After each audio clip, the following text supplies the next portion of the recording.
At 0530 hours on June 4, 1942, a single aircraft, an ungainly flying boat, lifted from the waters of Midway Island. Aboard, Lieutenant Howard Addy, just 24 years old, began a patrol that would change the course of the Pacific War. His PBY-5 Catalina, tail number 23P6, was heavy with fuel, destined for a 700-mile search into the pre-dawn darkness. Naval intelligence suspected it. Radio intercepts suggested it. But no one knew exactly where the Japanese fleet was or when they would strike. The fate of Midway, and perhaps the war, rested on finding them first. The PBY Catalina wasn't built for combat. It was built for endurance. A twin-engine flying boat with a distinctive parasol wing, cruising at a slow 115 miles per hour. Unmaneuverable, lightly armed. It was a clay pigeon with engines, as crews often joked. But it could stay airborne for 24 hours, cover 2,500 miles, and on a clear day, see everything within a 50-mile radius. In the vast Pacific, where entire fleets could disappear in millions of square miles of empty ocean, the Catalina was the Navy's improbable solution to an impossible problem. Find the enemy before the enemy found you. Addy's 8-man crew, including co-pilot Ensign Robert Swan, had flown countless patrols from Midway. Monotonous, mind-numbing hours searching empty ocean, finding nothing. But this morning felt different.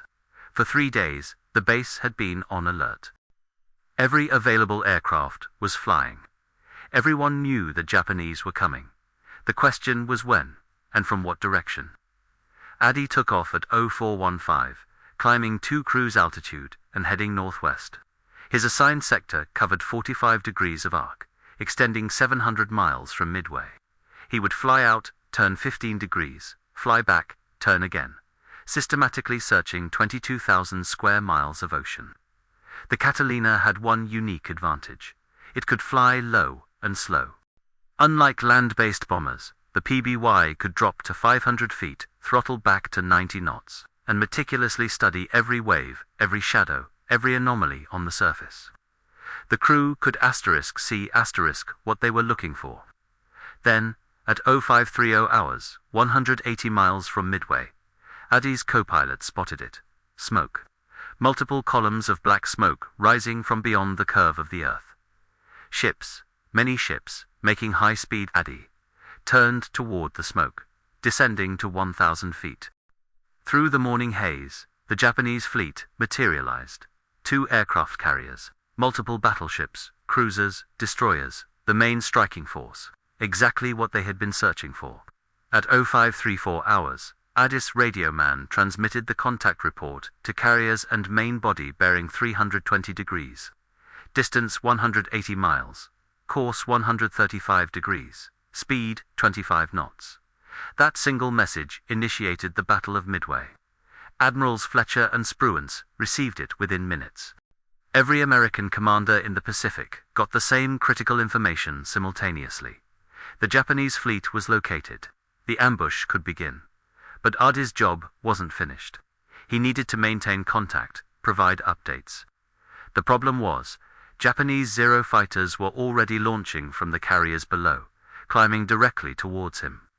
A PBY had no chance against a Zero, no speed to run, no maneuverability to fight, no armor to survive. Addy climbed into the clouds at 4,000 feet, beginning a game of cat and mouse that would last 3 hours. He would duck into cloud cover, emerge miles away for a quick look at the fleet, transmit an update, then disappear again before the Zeros could intercept. The slow, lumbering PBY, using weather and patience, stayed alive while tracking the most powerful fleet in the Japanese Navy. At 0830, after 3 continuous hours, Addy was relieved by another PBY and turned for home. He landed at Midway, refueled, and took off again at 1300 for another patrol. The battle was raging. American carrier planes were striking the Japanese fleet based on his contact report. The entire engagement pivoted on that first sighting at 0530 hours. The Battle of Midway was won by many factors. But without Addy's PBY finding the Japanese fleet, none of it would have mattered. The slow, ungainly flying boat had done what no other aircraft could, found the needle in the haystack, and lived to report it. This was the PBY's role throughout the war. Not glamorous, not exciting most of the time, but absolutely essential. By 1943, over 3,000 PBYs were built. They flew from Alaska to Australia, Pearl Harbor to the Persian Gulf, searching, watching, reporting. The aircraft itself, a 1935 design, was remarkable for its endurance. It could fly 2,500 miles without refueling, stay aloft for over 20 hours, and operate from water without requiring airfields. Its secret was efficiency, not speed. Cruising at 115 miles per hour, its two Pratt & Whitney radial engines could run for an entire day on 1,800 gallons of fuel.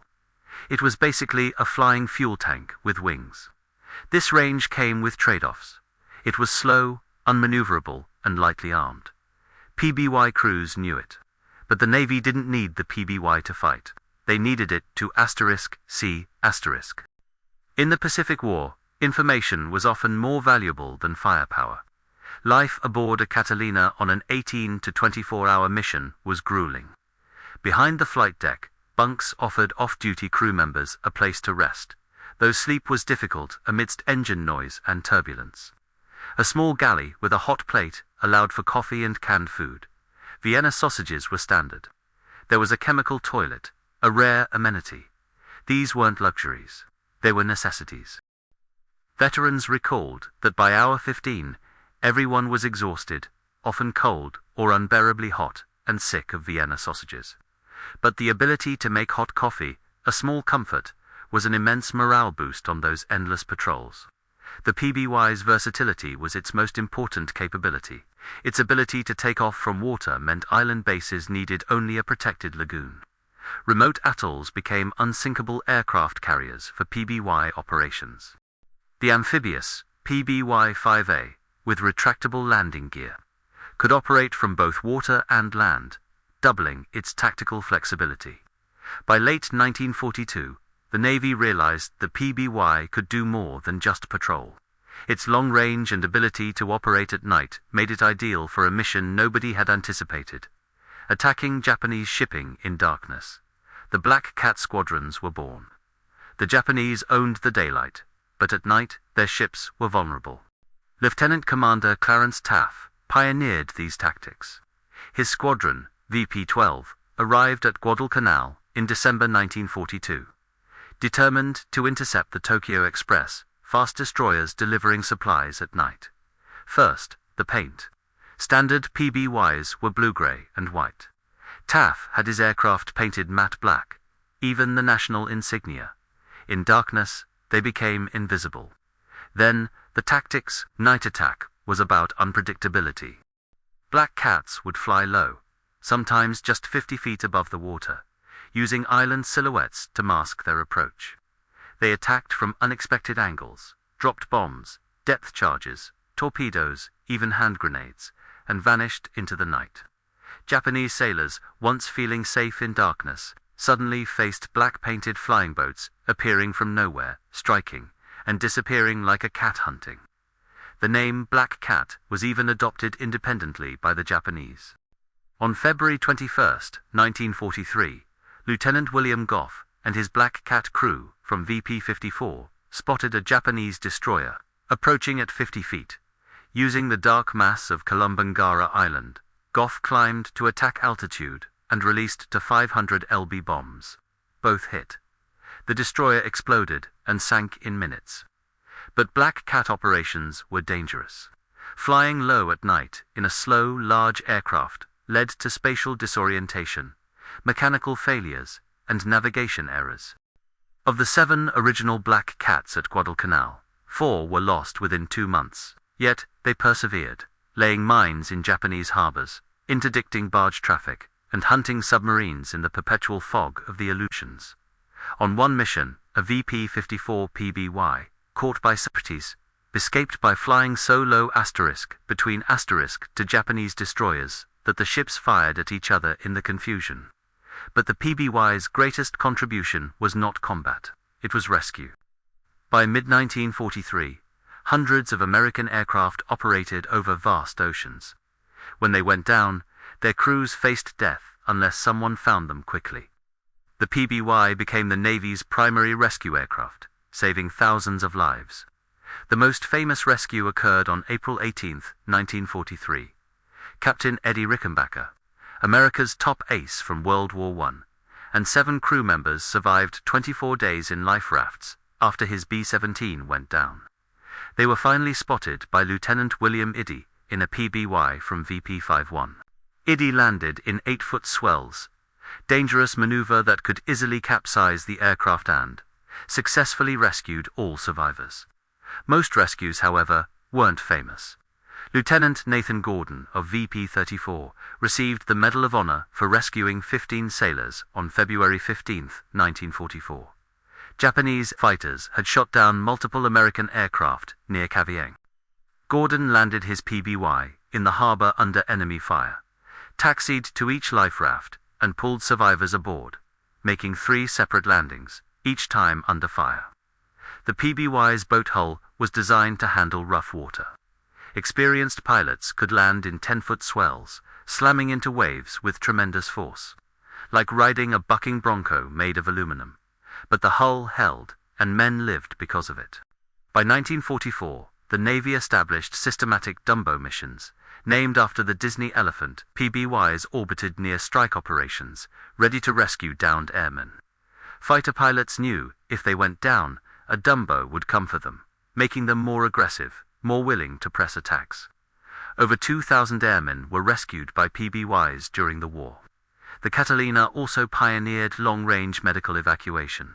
Fitted with stretchers, PBYs could carry 8 wounded men, with Navy corpsmen providing care during long flights back to base hospitals.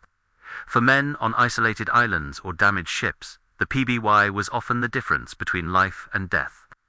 In January 1944, a PBY from VP-43 landed at a remote river mouth in the Solomon Islands, barely wider than its wingspan, to evacuate a critically wounded Marine.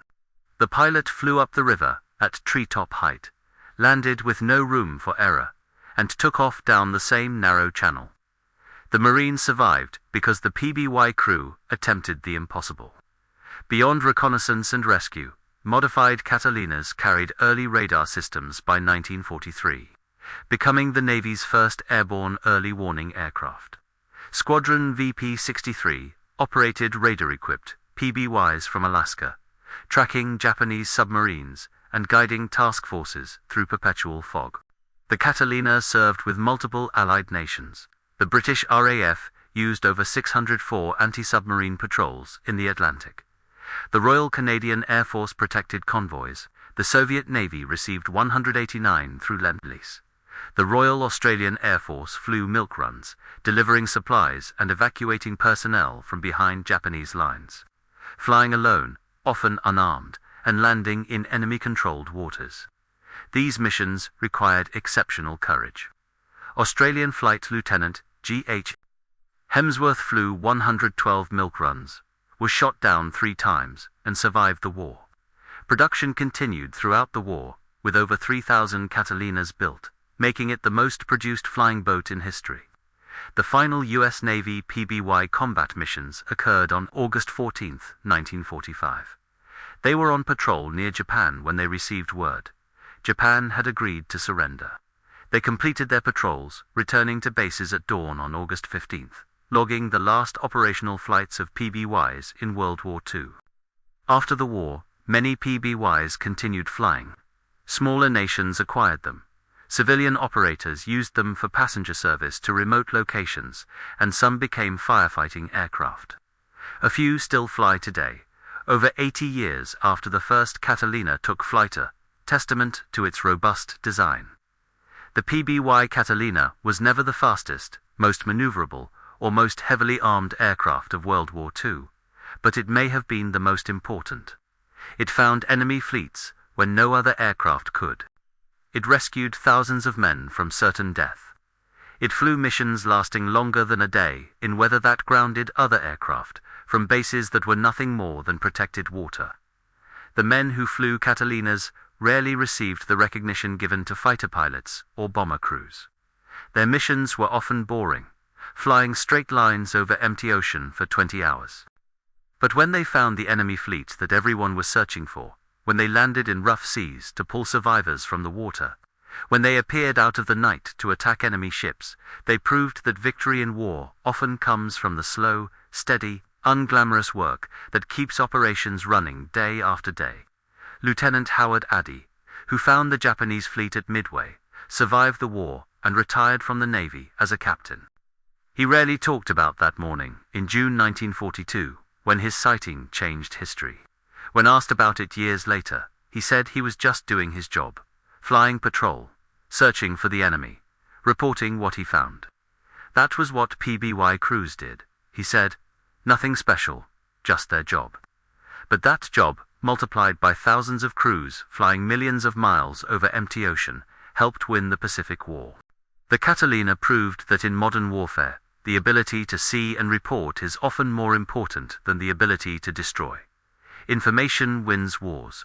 The slow, reliable PBY provided that information when no other aircraft could. If you found this story compelling, please like this video. It helps more people discover these important pieces of history. Subscribe to stay connected with stories of the aircraft and crews that shaped the Second World War. And leave a comment telling us where you are watching from. Our community spans the globe, united by interest in the real stories of courage and innovation from history's greatest conflict. Thank you for watching, and thank you for remembering those who served.